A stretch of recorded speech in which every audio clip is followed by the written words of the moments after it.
Introvertendo, um podcast onde autistas conversam.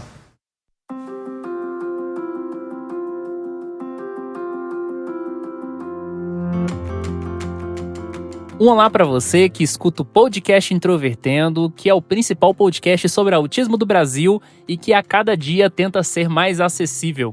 Meu nome é Thiago Abreu, sou jornalista, host deste podcast, diagnosticado com autismo em 2015 e ao longo de 2 anos de Introvertendo a gente aprendeu muita coisa e ainda temos muito o que aprender. Olá, meu nome é Thaís, eu sou de Florianópolis, eu fui diagnosticada com autismo em 2018 e até eu conhecer outras pessoas com diversos tipos de deficiência, eu nunca tinha pensado realmente em acessibilidade. Olá, eu sou William Timura, também sou diagnosticado com síndrome de Asperger, fui diagnosticado na vida adulta.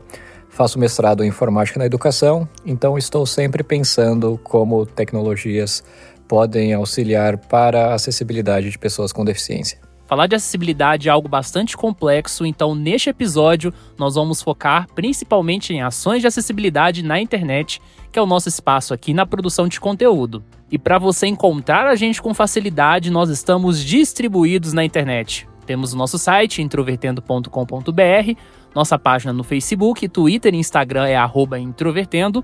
E se você quiser fazer qualquer opinião, crítica, sugestões em nossos episódios, pode escrever para ouvinte@introvertendo.com.br.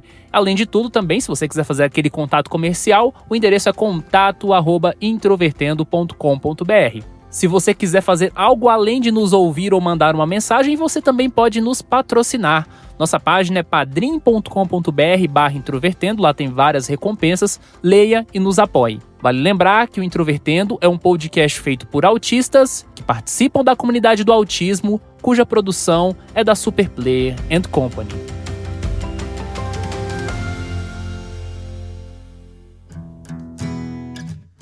O tema desse episódio foi motivado por 2 situações. A primeira foi uma live que não chegou a ocorrer no nosso Instagram sobre acessibilidade na internet, mas que acabou se tornando uma entrevista que está disponível lá no nosso canal do YouTube, que inclusive foi dada pela Thaís, que está aqui com a gente. E o segundo motivo foi um e-mail que a gente recebeu de um ouvinte do podcast, que é cego, o Cássio, que falou que em 2 anos de podcast a gente nunca fez uma audiodescrição sobre nós. E eu fiquei pensando, caramba, a gente faz tanta coisa dentro do podcast pensando em acessibilidade e a gente nunca parou para pensar na importância de uma audiodescrição. O e-mail dele foi tão instigante que eu resolvi gravar um episódio para a gente discutir um pouco sobre como promover a acessibilidade na internet e o desafio de se entender as múltiplas faces da acessibilidade. E como melhor referencial, eu quis trazer então a NBR 9050 da ABNT, que define a acessibilidade como possibilidade e condição de alcance, percepção e entendimento para a utilização com segurança e autonomia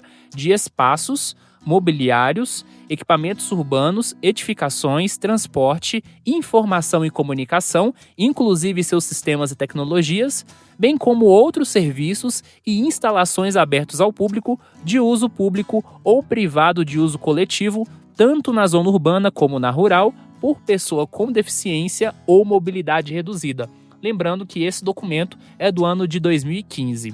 E lendo essa definição de acessibilidade, eu não consigo não pensar em tecnologia assistiva. William, qual que é o conceito de tecnologia assistiva e qual é a relação dela com a acessibilidade? Então, como você mesmo falou, Thiago, a palavra tecnologia chega a ser citada também. E é claro, quando a gente pensa em tecnologia, logo vem aquela imagem, né, de, por exemplo, um robô, um software, né? Mas não necessariamente. Quando a gente pensa em tecnologia assistiva, eu acho que é até justo a gente pensar, por exemplo, que um óculos é uma tecnologia assistiva. No final das contas, ele é um artefato que foi criado, tem todo o seu embasamento científico, é claro, né, para ser confeccionado da forma que ele é hoje. E ele é uma tecnologia que uma pessoa pode usar para justamente ter acesso a contextos como, por exemplo, uma leitura, conseguir se locomover melhor, enxergar melhor. E, é claro, é fácil de se entender como isso traz mais autonomia para a pessoa que usa, pois, no final das contas, uma pessoa sem óculos provavelmente ia se deparar com algumas situações na sociedade ao longo do seu dia a dia que ela precisaria ler algumas instruções ou, enfim, qualquer coisa do tipo que ela não conseguiria e aí ela precisaria de ajuda de uma terceira pessoa que ali, se não estivesse presente, é claro, poderia ser muito difícil. Então, quando a gente fala sobre tecnologia assistiva, não necessariamente a gente está falando sobre tecnologias muito sofisticadas. É claro que existem várias iniciativas para que cada vez mais websites, aplicativos, softwares, até mesmo robôs, possam ajudar pessoas com deficiência a conseguirem cada vez mais autonomia. Mas que no final das contas, não necessariamente a gente precisa pensar em tecnologias sofisticadas. E assim como no exemplo do óculos, por exemplo, que sim, pode ser considerado como uma tecnologia assistiva. E falando em tecnologias que auxiliam nessa questão de acessibilidade, eu também recomendo aí que vocês ouçam o Dragões de Garagem número 64, que fala de ciência e deficiência. E aí eles citam vários exemplos mais tecnológicos, alguns que são até um pouco fora da nossa realidade normal, que são bem caros, e existem vários equipamentos diferenciados justamente em função das diversas necessidades que cada pessoa tem. E quando a gente não está a par do que realmente acontece com uma pessoa que tem uma deficiência específica, a gente costuma não perceber que esses equipamentos são extremamente necessários para algumas pessoas, mesmo que para a gente eles pareçam só uma tecnologia mirabolante. Então eu acho bem interessante ouvir o pessoal falando lá no Dragões de Garagem, por mais que seja um programa relativamente antigo, de 2015, hoje em dia a gente tem várias outras coisas novas, mais modernas. E falando em conteúdo, a Thaís falou um pouco também sobre conteúdos inclusivos na internet em 2019, no 2 de abril, lá no site da Resultados Digitais, tá? O link tá no nosso site. Além disso, durante a conversa dela com a Bibiana na live que ia ocorrer, que tá disponível lá no nosso canal do YouTube, a gente fala um pouquinho também isso relacionado dentro do autismo. Essas questões que a Thaís levantou em outros textos que vocês podem conferir, me faz pensar também como essas ações beneficiam pessoas em geral. Você prover uma boa experiência de áudio em podcast é muito bom para pessoas com deficiência, especificamente autistas, que muitas vezes têm sensibilidade, mas é bom para todo mundo. Todo mundo quer ouvir um áudio melhor, todo mundo quer ter uma experiência de áudio melhor. Você ter calçadas bem agradáveis é bom para todo mundo. Eu, por exemplo, não tenho deficiência física, mas mesmo em boas calçadas eu vivo tropicando porque eu tenho uma coordenação motora extremamente problemática. E se a gente pensar nesse aspecto, o Brasil é um país bastante complicado, porque as nossas capitais, de uma forma geral, elas são péssimas para a gente caminhar. Goiânia, que é a cidade que eu resido, está em uma das melhores situações, mas mesmo assim não é lá grande coisa. São Paulo está no topo, imagina o resto, né? Para poder parar para pensar. A pior capital do Brasil para caminhar, segundo uma pesquisa publicada pelo Nexo Jornal, é Belém, que eu conheci inclusive ano passado, e é um caos. Você não consegue andar pela calçada porque tem lugares que não existe calçada. E aí eu fico pensando, se eu que sou andante já tenho toda essa dificuldade porque esse ambiente não é preparado para pessoas de uma forma geral, imagina para uma pessoa com deficiência que deveria ter o seu direito garantido de ir e vir para onde ela quiser. Então, é muito importante a gente falar sobre essas questões, e quando a gente fala de internet, nós temos até possibilidades maiores de garantir espaços acessíveis, mas não necessariamente o conteúdo disposto para nós é acessível. Baseado nisso, Thaís, eu queria que você falasse um pouco sobre aquilo que você falou na matéria da Resultados Digitais, sobre o tipo de conteúdo que você tem facilidade de consumir e aquilo que você tem mais dificuldade. Embora não seja um padrão aí que eu possa estender para todos os autistas, uma dificuldade muito grande minha é consumir conteúdos em vídeo ou puramente em áudio que sejam para eu realmente aprender alguma coisa. Isso pode ser estranho vindo de um podcast, mas para mim os podcasts, quando eu ouço como forma de lazer, são excelentes. Se eu realmente precisar aprender alguma coisa com eles, aí já é outra história. Eu tenho muita dificuldade de me lembrar deles, de conseguir absorver aquele conteúdo. Então, para eu aprender de verdade um conteúdo, para mim é muito melhor que seja em forma de texto. Algumas imagens ajudam bastante, mas dificilmente uma imagem substitui completamente um texto corrido. Aquela expressão de que uma imagem vale mais do que 1000 palavras é extremamente relativa, geralmente para mim não funciona se eu realmente quero aprender alguma coisa. E eu realmente detesto aprender coisas em vídeo, com pouquíssimas exceções se eu tenho que aprender a usar um programa, por exemplo, e aí eu vejo onde a pessoa está clicando, aí funciona. É lá na empresa onde eu trabalho, na Resultados Digitais, onde a gente publicou, inclusive, esse texto que o Thiago falou. Às vezes a gente tem que fazer tutoriais para a equipe de vendas por conta de alguma ferramenta que a gente tenha criado para eles utilizarem. E eu tento fazer várias abordagens diferentes. Então eu tento escrever um manual em texto mesmo, coloco imagens ali com setinhas para indicar o que a pessoa tem que fazer. Também faço um vídeo e muitas vezes a gente faz um treinamento falando ali com as pessoas. Então a gente aborda o assunto de diversos modos, porque dependendo da forma como a pessoa aprende melhor, absorve melhor um conteúdo, ela vai ter aquela opção ali. E eu acho que quando a gente pensa em acessibilidade, a gente precisa justamente pensar que existem muitas pessoas diferentes que conseguem consumir conteúdos de formas diferentes. Como, por exemplo, quando o Thiago trouxe a ideia aí de termos o podcast também com transcrição em Libras, agora a gente consegue atingir um público que antes não era possível. E existem alguns detalhes muito pequenos, mas que para mim são bem relevantes, como, por exemplo, ter um GIF no meio de um texto prejudica e às vezes impossibilita para mim a leitura do texto. Então é muito comum, se tem um GIF, alguma coisa piscando, se mexendo, eu ter que colocar uma tela na frente daquilo ou colocar minha mão na frente da tela para conseguir ler o conteúdo inteiro. Além de como também o texto é apresentado. Por exemplo, às vezes colocam algum tipo de brincadeira, alguma ironia ali no meio do texto e que se eu não estou ambientada com aquele tipo de escrita, com aquele autor, eu posso não perceber. Então, se isso não estiver bem explicado, também vai gerar uma confusão maior. Ou seja, tem uma variedade muito grande de fatores em que a gente acaba tendo que pensar quando fala em acessibilidade. E eu acho que muitas vezes a gente acaba deixando escapar alguns, justamente por nós não sermos tão diversos assim. Quando a gente pensa em quem revisa o texto, quem escreve o texto, é muito mais comum a gente se agrupar com pessoas mais parecidas. Pensando em autismo e acessibilidade, é claro que a gente sabe que o autismo é um transtorno que envolve déficits na comunicação. Cada pessoa com autismo pode ter mais ou menos déficit no uso da linguagem de uma maneira funcional. Então, algumas pessoas com autismo, elas não vão desenvolver naturalmente a fala, por exemplo.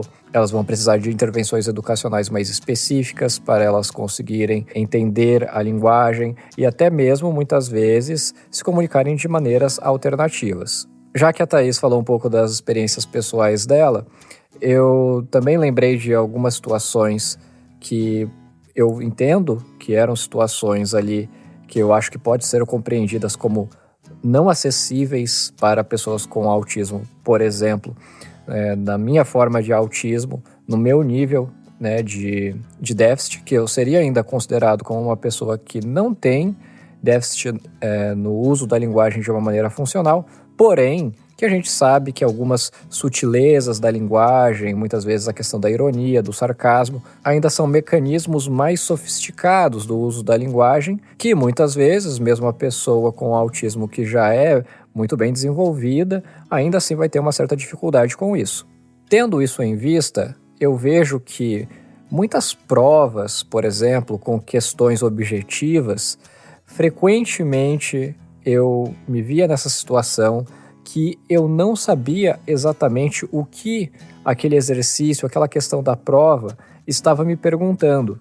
O que pode acontecer é que o professor, ao elaborar uma prova, por exemplo, de múltiplas escolhas, a questão não falar a instrução do que deve ser feito, ela não está explícita, não está realmente dizendo ali no enunciado da questão que se deve marcar uma alternativa que corresponda à resposta a mais adequada como uma afirmativa sobre um postulado que está sendo apresentado, por exemplo. Então a Thaís estava falando um pouco sobre essa experiência pela internet.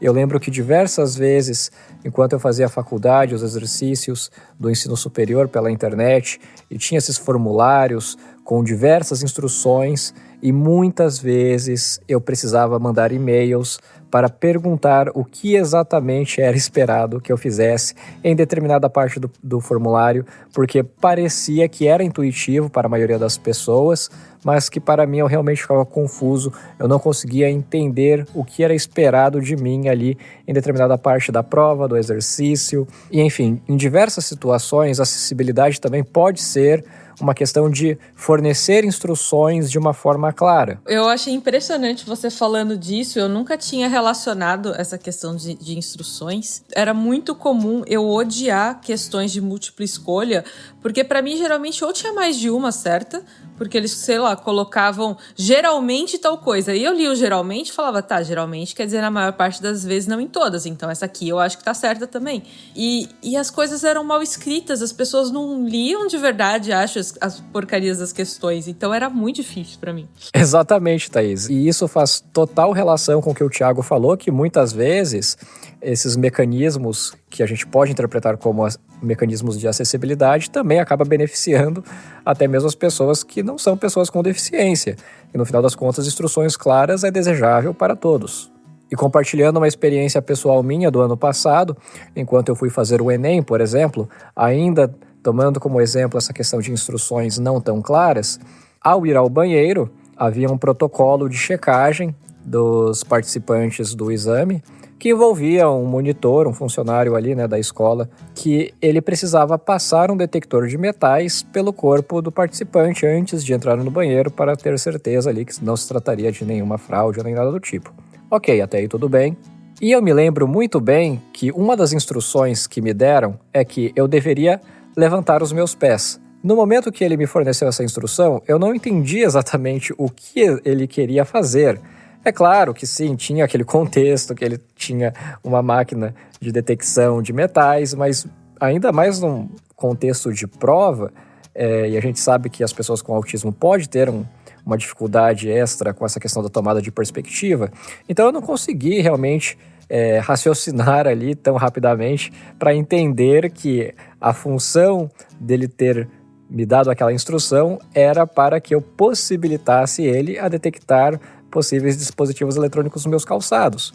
Então eu levantei um dos meus pés, obviamente, porque eu não conseguiria levantar os dois simultaneamente, como a instrução dele foi dada, e ao levantar um pouco apenas um dos meus pés, ele deu novamente uma outra instrução dizendo: não, mas levante o seu pé, só que para trás.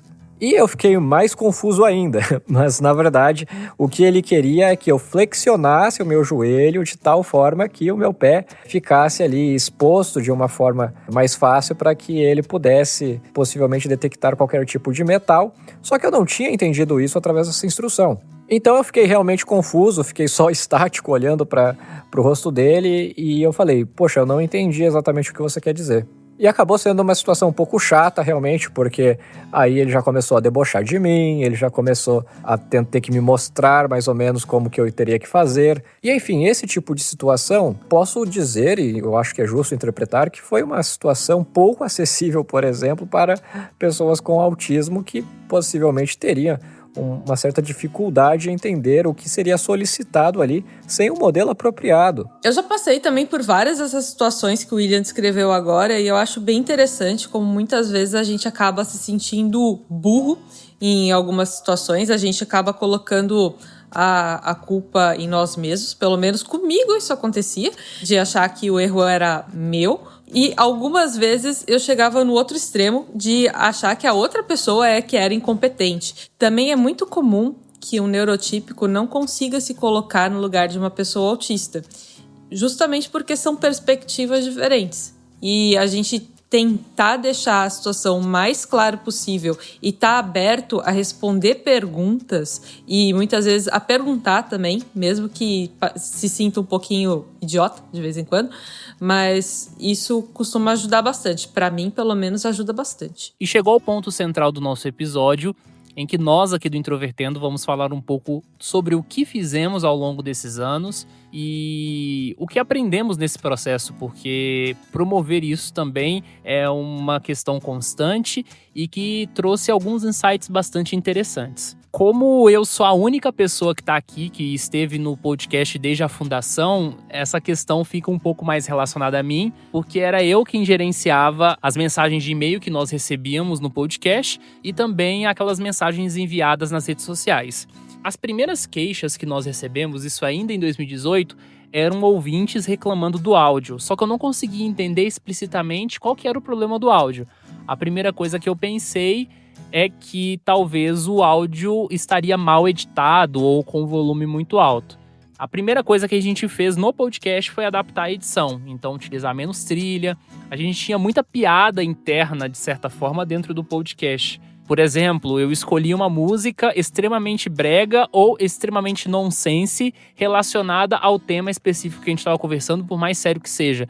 Isso eu percebi que as pessoas não se sentiam confortáveis. O nosso público no início do podcast era quase 100% autistas e nós vimos que isso poderia ser modificado. É importante também salientar que quando nós criamos o Introvertendo, a gente não pensava assim, nossa, nós vamos ser um podcast que vai discutir deficiência e será um podcast acessível. Não, isso foi se construindo ao longo do tempo, então sempre há um momento para você evoluir nesse sentido. Então adaptamos a edição melhorou, ao mesmo tempo também tinha algumas das suas falhas de mixagem, etc., mas ao longo do tempo a gente foi evoluindo.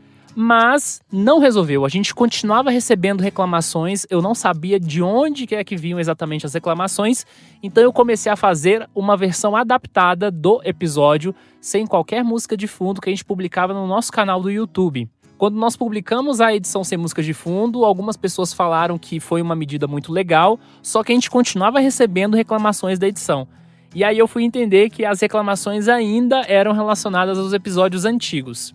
O que a gente fez? Reeditamos episódios antigos e colocamos com uma qualidade muito melhor. Quando ocorreu isso, as reclamações pararam completamente. E aí começamos a perceber que a edição sensível, né, essa versão adaptada para pessoas com sensibilidade que eram no YouTube, começou a se tornar redundante, porque as pessoas não ouviam aquela versão mais. As pessoas reclamavam da sensibilidade não por causa do uso de trilha, mas porque o nosso podcast era mal editado. Depois disso, isso já no final de 2019, ou seja, relativamente recente, nós iniciamos a nossa parceria com a Superplay & Company. A primeira coisa que a gente estabeleceu é que o Introvertendo seria um podcast que teria uma atenção maior às questões de acessibilidade. A primeira iniciativa foi incluirmos transcrição de todos os nossos episódios. Por quê? Se você parar para pensar, o que define um podcast? As pessoas podem falar várias coisas, podem falar que é um programa de rádio na internet, podem falar que é um canal do YouTube só que só em áudio e nas plataformas, mas, tecnicamente, essencialmente, podcast é um conjunto de arquivos de áudio ou de vídeo reunidos num documento que geralmente é chamado de XML, e esse documento é enviado para as plataformas e ele é ordenado. Isso significa que podcast sempre foi pensado de uma forma multimídia. É da natureza do formato de ele não ser, em certa medida, acessível. O que nós fizemos foi disponibilizar transcrições no nosso site, já que as plataformas não têm ainda essa opção de incluir transcrição, e em seguida instalamos uma ferramenta em Libras em parceria com a empresa HandTalk. E talvez você que nunca visitou o nosso site fique imaginando como é que funciona. Tem um ícone na lateral escrito Acessível Libras, você clica nele, vai aparecer um bonequinho chamado Hugo. Todo o texto que você clicar dentro do site, ele vai fazer uma tradução em Libras. Em seguida, nós partimos para a descrição de imagens no Twitter, Facebook e Instagram. E agora, mais recente, instalamos no nosso site, lá na seção Integrantes, audiodescrição de todos os integrantes do podcast, principalmente depois da demanda que o Cássio mandou pra gente. Esse processo me ensinou algumas coisas. Como eu disse mais anteriormente, uma boa experiência de áudio ajuda não só as pessoas em geral, mas também autistas. A segunda coisa que eu aprendi é que transcrição não funciona somente para pessoas que tenham deficiência auditiva. Existem muitos autistas que não suportam podcast, mas que acompanham a gente e sabem de tudo que nós estamos falando neste episódio porque elas estão nos lendo e não nos ouvindo neste momento. E como a gente implementou descrição nas nossas redes sociais muito recentemente, nós temos a mensagem do Sidney Andrade, que é podcaster, cego, e ele vai falar um pouco sobre como descrever imagens para você que ainda não sabe como fazer. Olá, olá galera do podcast Introvertendo, tudo bem? Eu sou Sidney Andrade. Vim aqui explicar um pouquinho como fazer descrições de imagens. Muita gente tem essa dúvida porque acha que não consegue, por achar que é muito complicado. Não é tão complicado quanto parece, embora você precisa atender a certos critérios para que uma descrição seja realmente informativa para uma pessoa que não enxerga. Então, qual é o primeiro passo?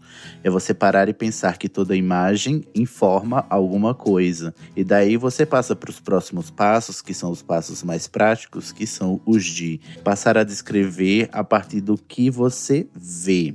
Então é importante, em primeiro lugar, você saber que uma descrição de imagem, para fins de acessibilidade, ela tem que ser informativa e descritiva. Ela não pode ser opinativa, ela não pode ser poética e tal. Eu vejo muita gente descrevendo as imagens como as imagens as fazem sentir. Não. A pessoa que vai ler a descrição é que tem que entender o sentimento e a interpretação dela própria. Você não pode impor à pessoa cega que está lendo a descrição a sua interpretação da imagem. Para ela ser objetiva, essa descrição tem que conter uns elementos básicos de toda descrição, que é você dizer de forma objetiva o que acontece, né? O que se vê, como se vê, onde se vê, quem se vê. Começa-se de cima para baixo, da esquerda para a direita. Se o foco da imagem é no centro, né? Se o ponto focal tá no centro, é claro que você vai começar do centro. Mas, de forma geral, se for uma imagem inespecífica, o que se tem é que você comece a olhar de cima para baixo, da esquerda para a direita, e começar a descrever o que são as coisas, quais são os elementos objetivos da imagem, quem está lá, o que está lá também, como está fazendo. Esses são os pontos básicos. E aí você vai descrever as circunstâncias da imagem. É importante que, se a imagem contiver texto, você precisa transcrever o texto que está na imagem e dizer onde esse texto se encontra também, né? Em que local da imagem. É importante também que você não explique a imagem quando a imagem se trata de um meme ou de uma piada. Descrever de tal maneira que a descrição também vai permitir que quem está lendo a descrição e não enxerga vai compreender a piada sozinho. Muita gente me pergunta se é relevante descrever cores. E eu digo que sim, descreva cores na medida em que elas forem relevantes, porque cores, mesmo para as pessoas cegas, cores comunicam coisas. Então, se você está descrevendo uma imagem na qual tem um semáforo com a luz vermelha ligada, é claro que você vai dizer que o semáforo está com a luz vermelha ligada, porque o vermelho no semáforo significa alguma coisa, e essa coisa a pessoa cega também compreende. Meu recado final é assim, tem muita coisa mais que eu poderia dizer, mas o básico é isso. Se você quiser saber mais, você vai lá e me segue no @deridevio no Twitter, DERIDEVIO. Eu também tenho um Instagram que é o @descrevepramin, no qual eu linko na minha bio um texto onde eu dou instruções para fazer descrições e eu peço aos meus seguidores que descrevam as imagens que eu publico no meu Instagram. Então, se você quiser um ambiente onde você possa exercitar as descrições de imagens, me segue lá no Instagram e vai lá descrever as imagens que eu posto, que é um bom jeito de começar a descrever exercitando para que você possa aplicar isso e adquirir esse hábito. Muito obrigado pela oportunidade e eu torço para que eu ouça, né, no meu leitor de tela, muito mais descrições de agora em diante. E obrigado por essa iniciativa aí do pessoal do Introvertendo. Valeu, cheiro. Muito obrigado, Sidney Andrade, pela mensagem. O Sidney tem vários podcasts, são vários mesmo. Então, lá no nosso site você vai encontrar uma lista e também os textos que ele escreve sobre descrição de imagens, um monte de materiais. E é importante reforçar que, como ele diz, toda descrição de imagem que você faz é lida pelo leitor de tela. Existe um campo, tanto no Instagram, quanto no Twitter, quanto no Facebook, que você pode incluir essa descrição de imagem e aí o software vai ler isso para ele. Foi só quando eu conheci também uma pessoa com deficiência visual que falava sobre isso abertamente que eu comecei a tentar descrever um pouco melhor as imagens. Então, um colega meu de trabalho, chama Samuel, e recentemente teve um evento da empresa em que nós entramos em alguns ambientes, cada um deles tinha uma decoração específica e ele trabalhava na época no time de eventos, mas ele não sabia exatamente como era cada um dos ambientes, então eu entrava e ia descrevendo para ele dentro do possível, de forma bem leiga ainda. Mas foi um exercício interessante. é uma coisa em que eu espero melhorar também. E tá entre as coisas que eu comentei. Se eu não conhecesse uma pessoa, eu provavelmente nunca teria pensado a respeito de descrever lugares dessa forma mais clara para uma pessoa específica, descrever vários detalhes que para mim talvez não fossem tão relevantes. Conforme eu fazia a descrição, ele às vezes perguntava algumas coisas, mas e cadeiras? Tem cadeiras? Eu pensava, nossa, mas cadeiras não são coisas interessantes. E sim, tem cadeiras, e para ele é importante saber isso, para ele saber onde sentar, por exemplo. Apesar disso, dessa dificuldade em fazer audiodescrição, eu acho que o autismo acaba ajudando a gente nesse aspecto, porque muitos de nós são mais objetivos do que uma pessoa neurotípica. Talvez, de novo, seja algum preconceito meu, mas eu tenho essa sensação de que a gente consegue fazer descrições mais claras, mais precisas, usando as palavras mais adequadas para cada situação. Não sei se vocês acham isso. Talvez sim, Thaís, mas ao mesmo tempo também algo presente entre pessoas com autismo é a questão da falta de coerência central, que é justamente sobre essa capacidade de integrar vários elementos que compõem uma imagem e fazer uma interpretação nela de uma maneira integral. Então existem várias partes que completam um todo e muitas vezes as pessoas com autismo também podem ter uma fixação ou um fascínio por um desses elementos de uma imagem e não necessariamente interpretar o todo dela, por exemplo. Então eu fico pensando como é importante realmente ter um protocolo, né, instruções mais técnicas de como fazer essa descrição de uma maneira que realmente que promova a acessibilidade, né, para essas pessoas com deficiência visual, porque realmente cada pessoa pode ter uma interpretação diferente sobre uma mesma imagem e é importante que a gente faça isso de uma maneira tecnológica, né, que realmente dê novamente essa autonomia para a pessoa que está lendo e está entendendo aquela imagem a partir da descrição e que permita que ela sinta as emoções, como foi dito aí pelo nosso amigo Sidney. E você que acompanha o Introvertendo, tem alguma crítica, alguma objeção ou algum elogio às nossas ações de acessibilidade? Tem alguma sugestão a fazer? Escreva para ouvinte@introvertendo.com.br, dê o seu recado, porque eu tenho certeza que esse tema é bastante complexo e quanto mais dialogarmos sobre isso, melhor. O Introvertendo volta na próxima semana.